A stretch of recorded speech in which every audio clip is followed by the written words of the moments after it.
नेताओं की फैसिलिटी बंद कीजिए ना। वो भिखारी हैं क्या जो बिरयानी खाते हैं 1 रुपए का? और इंडिया के कॉमन लोग करोड़पति हैं जो 100 रुपए में 1 पाव बिरयानी खाते हैं। उन्होंने अपने हल्फनामे में किसी जमाने में कहा था कि मैं ग्रेजुएट हूँ। वो शिक्षा मंत्री नियुक्त की गई थी। बाद में उन्होंने बोला मैं तो भूल गई, मैं 12वीं पास हूँ। आपने देखा उनको रेस्टोरेंट उसके ऊपर स्टिकर चिपके हुए हैं। वो स्टिकर क्यों चिपकाए गए? अगर अधीर रंजन कुछ बोलते हैं गलत, उनको सजा का प्रावधान है, उनको बर्खास्त करेंगे। 2021 में जिनकी डेथ हो गई थी उनके नाम पे रेस्टोरेंट का लाइसेंस कैसे शुरू हो गया? मैं भी अपने बच्चों के लिए करूंगा, सीधी बात है। लेकिन फिर आप इस बात को एडमिट कीजिए ना कि उनके केंद्रीय मंत्री झूठ बोलते हैं। ऐसे झूठा हल्फनामा देके वो शिक्षा मंत्री बने, तो आखिरकार हम कब तक उनको सहते रहेंगे? देखिए, हम कुछ पॉलिसीज का विरोध करते हैं लेकिन हम व्यक्तिगत विरोध नहीं करते। राष्ट्रपति का विरोध करने का तो हमें अधिकार ही नहीं है। बात स्मृति ईरानी का करते हैं ना, तो सोनिया गांधी ने बोला I don't want to talk with you. Right है भाई, क्यों बात करेंगी? हम नहीं बोलते नुपुर शर्मा सही है गलत है, लेकिन उस डिबेट में चारों लोग गलत थे। आप रिलीजन के ऊपर बात ही क्यों करते हैं? 6 दिन पहले मोदी जी ने उद्घाटन किया था ना पूर्वांचल एक्सप्रेसवे का। खड्डे क्यों हो गए जगह जगह? जहरीली शराब से 28 लोगों की मृत्यु। नहीं, हमारा आपका लाइसेंस नहीं है, हमारा आपका हेलमेट नहीं है, तो चालान घर में आ रहा है। और ये आपके आंखों के सामने ट्रकों में माल लेके जा रहा है, एम्बुलेंस में माल लेके जा रहा है, और पुलिस को और सिस्टम को इसकी जानकारी नहीं है क्या? तो याद होगा कोविड के दौरान जो दुकानें बंद थी और जब दुकानें खुली एक भी ठेके में शराब नहीं मिला। उसके ऊपर कोई इंक्वायरी आई कि वो शराब की बोतलें कहाँ गई? देखिए, 2 बात मैं आपको बोलूँगा। पहले तो विभिन्न मीडिया के मंचों से कि हम लोग इसको केवल कांग्रेस स्मृति ईरानी बीजेपी के एंड पे क्यों देखते हैं, इसके वाइडर वर्जन को देखते हैं ना। आइए ना थोड़ा बैकग्राउंड में चलते हैं। उन्होंने अपने हल्फनामे में किसी जमाने में कहा था कि मैं ग्रेजुएट हूँ। वो शिक्षा मंत्री नियुक्त की गई थी। बाद में उन्होंने बोला मैं तो भूल गई, मैं 12वीं पास हूँ। ताजा एक संस्कृति की बात होगी जब हम देश में एक एजेंडा को देख रहे हैं, क्लियरली देख रहे हैं एक एजेंडा को, राइट? तो हम क्यों ना उनके रेस्टोरेंट के ऊपर बात करें? घबराने की बात तो होनी नहीं चाहिए। संसद में बाद में आइए, पहले संसद के पहले की पृष्ठभूमि को ले लेते हैं। आपने देखा उनको रेस्टोरेंट उसके ऊपर स्टिकर चिपके हुए हैं। वो स्टिकर क्यों चिपकाए गए थे? और आप अगर किसी देश में तमाम करोड़ों भारतीयों को इंस्पायर कर रहे हैं, प्रेरित कर रहे हैं कि भाई हम हिंदुत्व को लेकर चल रहे हैं, अच्छी बात है ना। मैं भी हिंदू हूँ, हिंदुत्व को लेकर चलते हैं। हिंदुत्व किसी के लिए नुकसानदेह नहीं है, पहली बात ये आप सब समझ लीजिए अपने मीडिया में। लेकिन फिर उनके रेस्टोरेंट में पोर्क या बीफ का आइटम क्या कर रही है? मैं नहीं कह रहा हूँ या आप नहीं कह रहे, बराबर। वो कहते हैं मेरी 18 साल की बेटी, तो बार एंड रेस्टोरेंट कोई यूनिवर्सिटी तो नहीं है ना जो वो डिग्री लेने गई है वहाँ पे। कहीं ना कहीं उनको एडमिट करना होगा। आप एक बात को दूसरे बात से कनेक्ट करेंगे।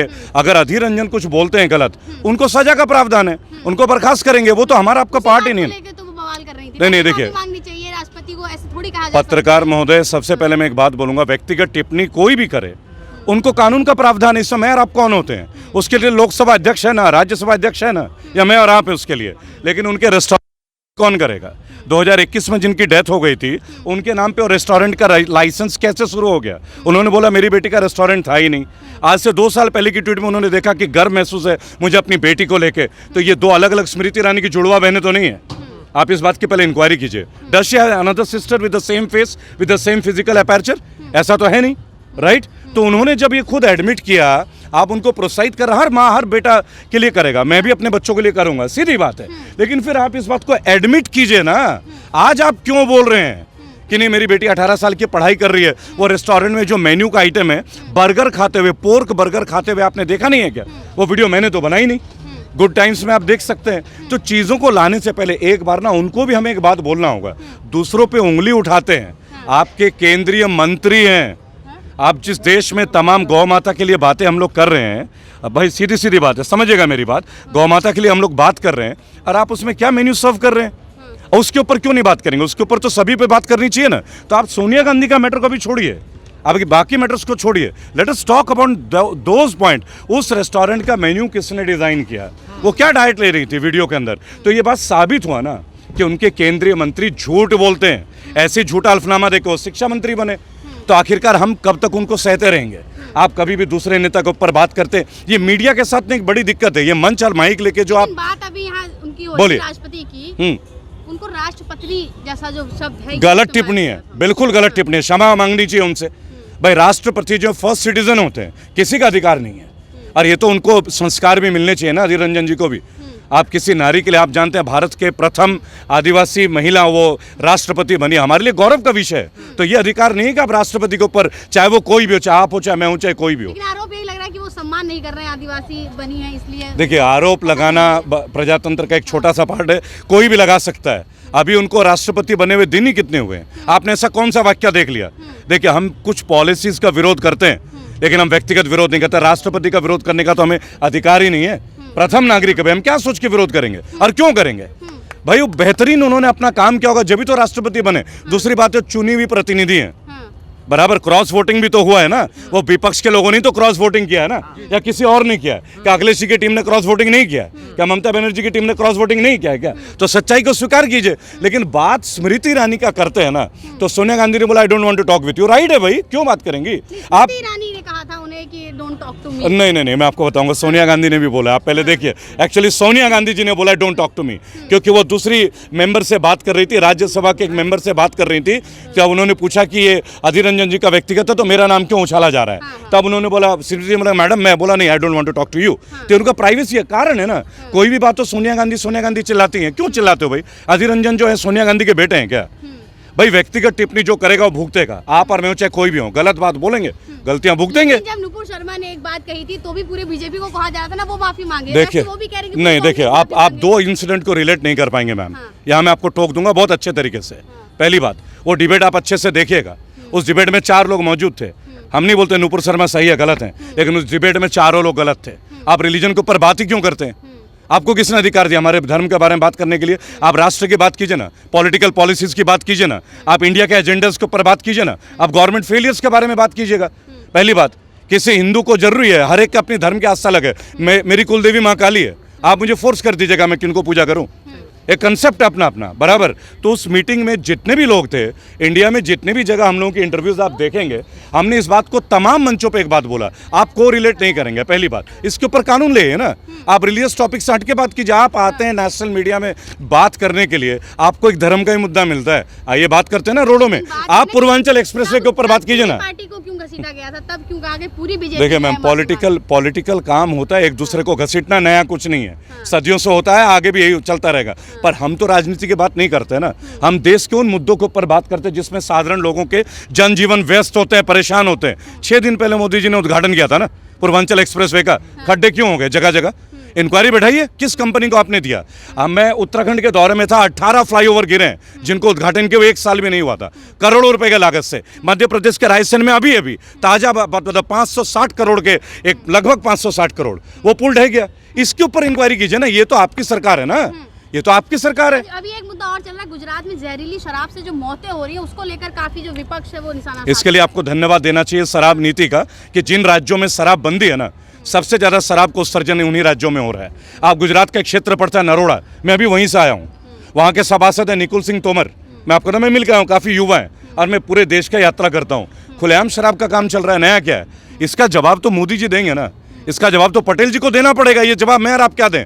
जहरीली शराब से 28 लोगों की मृत्यु एक बात को साबित तो करती है ना कि ऑफिशियली आप मैन्युफैक्चर होने दे रहे हो शराब को। जिस राज्य का टेक्निकल, जिस राज्य का मींस क्रिमिनल इंक्वायरी इतना मजबूत हो, साइबर क्राइम इतना मजबूत हो, स्पेशल टास्क फोर्स इतना मजबूत हो, वहाँ शराब बन भी गई, बिक भी गए, आदमी मर भी गए। वो सवाल दिल्ली में पूछा जा रहा है। ये मीडिया की पूरी टीम गुजरात में होनी चाहिए। आप पटना में देखिए, लाखों टन शराब मिलते हैं, फिर उनको रोड रोलर से क्रश किया जाता है। आती कैसे? क्या बॉर्डर पे चेकिंग नहीं है? हमारा आपका लाइसेंस नहीं है, हमारा आपका हेलमेट नहीं है, तो चालान घर में आ रहा है। और ये आपके आंखों के सामने ट्रकों में माल लेके जा रहा है, एम्बुलेंस में माल लेके जा रहा है, और पुलिस को और सिस्टम को इसकी जानकारी नहीं है क्या? सिंघम दिखाने के लिए आपको एक रिलेट कर दूं, फिर आप प्रश्न पूछेगा। पत्रकार महोदया, सिंघम मूवी जब आई थी अजय देवगन की, तो अमित शाह ने बोला था सब पुलिस वालों को देखना चाहिए। क्या बोला था अजय देवगन ने? कि मंदिर के सामने अगर चप्पल चोरी हो जाए वो भी पुलिस को पता रहता है, तो लाखों टन शराब आता है तो पुलिस और सिस्टम को पता नहीं रहता क्या? ये सवाल मुझे ना, हमारी लड़ाई इन सवालों से है। लेकिन वो तो कहते हैं कि शराब से जो है कहीं ना कहीं अर्थव्यवस्था में सुधार नहीं, अगर अर्थव्यवस्था से सुधार हो रहा है तो उसको लीगल कर दीजिए, एटलीस्ट जहरीली तो नहीं बनेगी ना। मैं तो नहीं बोलता कि आप शराब बंद करो या नहीं करो, सीधी बात है। मैं कौन होता बोलने वाला, या आप कौन होते बोलने वाले? ये तो गवर्नमेंट की चीज़ है, गवर्नमेंट उसमें जीएसटी ले रही है, गवर्नमेंट को अर्निंग हो रही है, लाखों लोग उस इंडस्ट्री में। लेकिन जहरीली क्यों? जहरीली क्यों? असली मकसद है कि लोगों की मृत्यु नहीं, यह हत्या है। जहरीली शराब से जो मृत्यु हो रही है वो अकाल मृत्यु नहीं, वो हत्या है जी। बोल के निकाल रहा निकाल। सर, अब कह रहे हैं कि शराब को लीगल कर देना चाहिए। दिल्ली में जैसे ठेके खोले हैं आम आदमी पार्टी ने, बताया जा रहा है कि हर 500 मीटर पे एक ठेके, इसके विरोध में लोग आ जाते हैं। गुजरात में बंद कर दे रहे हैं, तो फिर उसके विरोध आपने बोला कि खोल के लीगल कर देना चाहिए। लीगल भारतवर्ष में लोगों का अपना, आप जहाँ पे खड़े वहाँ से दाहिने साइड में अगर आप देखेंगे गार्डन गैलेरिया मॉल, नोएडा का सबसे ज़्यादा पब यहीं पे एक व्यक्ति की अभी पीट के हत्या हुई थी, पूरे नेशनल मीडिया में आया। बराबर। एक बात आपको बताना चाहूँगा, गवर्नमेंट ही बनवाती है, गवर्नमेंट ही लाइसेंस देती है, गवर्नमेंट ही जीएसटी लेती है, गवर्नमेंट ही पॉलिसी देती है। बराबर। तो इलीगल तो है नहीं। इलीगल तब हो जाता है कि जब आप उसको इलीगल कोट करते हो, उसके बाद खुलेआम वो ब्लैक में बिकती है। आपको याद होगा कोविड के दौरान जो दुकानें बंद थी और जब दुकानें खुली, एक भी ठेके में शराब नहीं मिला। उसके ऊपर कोई इंक्वायरी आई कि वो शराब की बोतलें कहाँ गई? लाखों करोड़ों का टर्नओवर था। आपको समझना होगा। देखिए, देश में जो वास्तविक मुद्दे हैं ना, हम उन पे चर्चा नहीं करते, हम इंडेक्स पे बात नहीं करते। आप जाके बात करते हैं, किसानों की बात कीजिए, एक बार बात कीजिए, जो रोड बने हैं ना, उनका मुआवजा किसानों को मिला क्या है? आप जिस जगह खड़े हैं यहाँ से शुरुआत कीजिए। 35 साल से नोएडा के किसान लड़ रहे हैं, अभी तक उनको ज़मीन नहीं मिली है। 35 साल। जिस ऋतु महेश्वरी को इंक्वायरी बैठाई गई थी, उनके सामने लोग इतने प्रोटेस्ट करते हैं, क्यों नहीं किसानों को पैसा आज तक मिला? मैं ग्रेटर नोएडा रहता हूँ, भट्टा पारसौल। बराबर। गढ़ है हम लोगों का। 2010 से जेल में केस चल रहे हैं उनके। कितने लोग जेल गए? क्यों गए भाई? आज आप 200 मीटर का प्लॉट 1.25 करोड़ में बेचते हो और 20 लाख रुपए में आप 1 बीघे जमीन लेते हो। इसको आप इंसाफ बोलते हैं? इसको अपग्रेड सिस्टम बोलते हैं? अपने पेंशन पे बात नहीं करते, सबके पेंशन बंद कर रहे हैं। न्यूज़ बनाना है ना, इन चीज़ों पे बनाइए जिससे हम आम लोगों का जीवन प्रभावित होता है। तब लगता है कि मीडिया कहीं जाग भी रही है। अगर आपको स्मृति ईरानी, आपको सोनिया गांधी पे न्यूज़ में कहा गया था, आम आदमी पार्टी के सांसद जो संजय सिंह है वो भी चिल्ला कह रहे थे कि महंगाई पे बात करिए, महंगाई पे बहस करिए, तो लेकिन महंगाई पे बहस अभी तक नहीं हुई है। देखिए, मैं एक बात बोलूँगा, बहस की ज़रूरत नहीं है, समाधान की ज़रूरत है। प्रश्नों की ज़रूरत है। हमने 2-3 बात बोला, अगर आप कोई भी चीज़ देते हैं फ्री में तो गलत है, यही तो बोलते हैं। 5000 यूनिट बंद कर दीजिए ना, सारे नेताओं की 5000 यूनिट बंद कर दीजिए। 8 पेंशन। राजनाथ सिंह से पूछेगा, उनके बेटे यहीं के विधायक है, मैं कई बार जाके गया उनके यहाँ। आपने देखा होगा SSC GD के 1.25 लाख जवानों के मुद्दे हमने उठाए थे। उनके क्षेत्र के 2800 बच्चे थे, उन्होंने किसी जमाने में बोला था मैं यहाँ सेंटर बनाऊंगा, मिल गया जॉब उनको। लेकिन अगर इन मुद्दों को हम लोग उठाते हैं ना, तो हम लोग एंटी गवर्नमेंट बन जाते हैं। अगर आप बात करते हैं बिजली के, मैं कहता हूँ केजरीवाल जी एक काम कीजिए ना, स्कूल कंप्लीट फ्री कर दीजिए, यूपी गवर्नमेंट भी फ्री कर दे। आप जिस जगह में बैठे हैं, कम से कम 50 प्राइवेट स्कूल हैं जिनकी फीस बड़ी, मेरी बच्ची ने भी अभी टॉप किया है, उनकी भी फीस बढ़ के आई है। राइट। इनके ऊपर क्यों नहीं बात हो रही है? आपको फ्री का 5000 यूनिट मिलता है, AC में ट्रैवल मिलता है, तब आपका देश का आर्थिक स्थिति नहीं बिगड़ता। लेकिन अगर जनता को कुछ मिले तो आर्थिक स्थिति बिगड़ता है। मीडिया में सवाल उठाने की जरूरत है। नेताओं की फैसिलिटी बंद कीजिए ना। वो भिखारी हैं क्या जो बिरयानी खाते हैं 1 रुपए का? और इंडिया के कॉमन लोग करोड़पति हैं जो 100 रुपए में 1 पाव बिरयानी खाते हैं। कंपेयर कीजिए, अपने लाइफ को कंपेयर कीजिए ना। मीडिया तो नरवीन सिंह की खबरें दिखा तो रही है। नहीं, देखिए, मीडिया कवरेज अगर दिखा रही होती ना मैम, 52 चैनल है अंबानी जी के, 18 चैनल के आसपास आप जानते हैं किनके हैं। मीडिया सवाल कहाँ उठाएगी? आप बुलडोजर चलवाते हैं। मैं गर्व से एक बात बोलता हूँ, हमारी टीम पहली टीम है जो रामदेव के विरुद्ध लड़ी, 7 करोड़ की पेनल्टी हमने कराई। बुलडोजर क्यों नहीं चल रहा है? नक्शा तो पास नहीं है, चलवाइए ना बुलडोजर। अगर आप लोगों के मुहिमों में ताकत है ना, तो एक बार बुलडोजर बोलिए बाबा को, वहाँ भी तो भाजपा का शासन है, पतंजलि का सर्टिफिकेट नहीं है, लोगों के मकानों पे कब्जा करके बैठे हैं। हमने तो डॉक्यूमेंटेड दिखाया ना, बालकिशन जी के भी डुप्लीकेट वो दिखाया हमने, एफिडेविट किया, मकान नहीं। आज कैसे बोल रहे हैं बाबा रामदेव? 7 करोड़ करा दी ना। तो मैं केवल एक मंच से आपको बोलना चाहूँगा, आप लोग सोशल मीडिया से, मैं भी सोशल मीडिया से हूँ, हमने अपना ताकत दिखा दिया है। जिस बाबा रामदेव ने 100 करोड़ की धमकी दी थी IMA को, उनको हम नीचे लेके आए हैं, साधारण परिवार के चंद बच्चे। तो अगर हम देश के सबसे बड़े टाइकून को नीचे ला सकते हैं ना, तो परिवर्तन यहाँ भी कर सकते हैं, पूरे भारतवर्ष में कर सकते हैं। प्रणाम।